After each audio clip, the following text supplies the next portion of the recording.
बहुत समय पहले भारत की राजधानी दिल्ली में एक शक्तिशाली शासन स्थापित हुआ, जिसे हम दिल्ली सल्तनत के नाम से जानते हैं।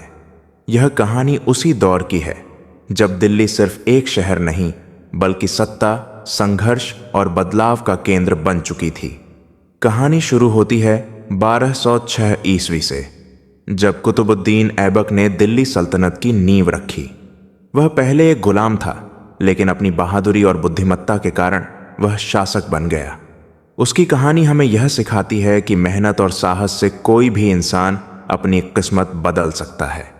दिल्ली सल्तनत के दौरान कई वंशों ने शासन किया: ममलूक, खिलजी, तुगलक, सैयद और लोदी। हर शासक अपने साथ नई नीतियां, नए सपने और कभी कभी नए संघर्ष भी लाया। अलाउद्दीन खिलजी का समय खास तौर पर याद किया जाता है। वह एक शक्तिशाली और चतुर शासक था। उसने बाजार में कीमतों को नियंत्रित किया ताकि आम जनता को राहत मिल सके। उसने मंगोल आक्रमणों से भी दिल्ली की रक्षा की। उसकी नीतियां कठोर थीं, लेकिन राज्य को मजबूत बनाने के लिए जरूरी भी थीं। फिर आए मोहम्मद बिन तुगलक, जिनकी सोच अपने समय से बहुत आगे थी। उन्होंने राजधानी को दिल्ली से दौलताबाद ले जाने का फैसला किया, लेकिन यह प्रयोग सफल नहीं हो पाया। उनके कई फैसले लोगों को समझ नहीं आए और इससे असंतोष बढ़ गया। इसके बाद फिरोज शाह तुगलक ने शासन संभाला। वह अपने निर्माण कार्यों और जनता के प्रति नरम व्यवहार के लिए जाना जाता था। उसने नहरें बनवाईं, बाग बगीचे तैयार किए और शिक्षा को बढ़ावा दिया। समय के साथ दिल्ली सल्तनत कमजोर पड़ने लगी।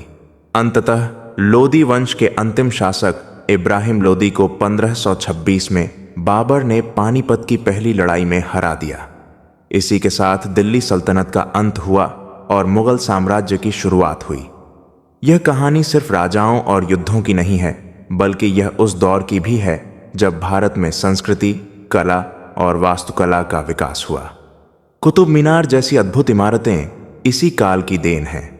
दिल्ली सल्तनत हमें यह सिखाती है कि इतिहास केवल बीते समय की कहानी नहीं है, बल्कि यह हमारे वर्तमान और भविष्य को समझने की कुंजी भी है। हर शासक, हर निर्णय और हर बदलाव ने भारत को वैसा बनाया जैसा हम आज देखते हैं। इस तरह दिल्ली सल्तनत की यह कहानी हमें साहस, नेतृत्व और बदलाव के महत्व को समझाती है। वीडियो अच्छी लगी हो, लाइक एंड सब्सक्राइब कर ले।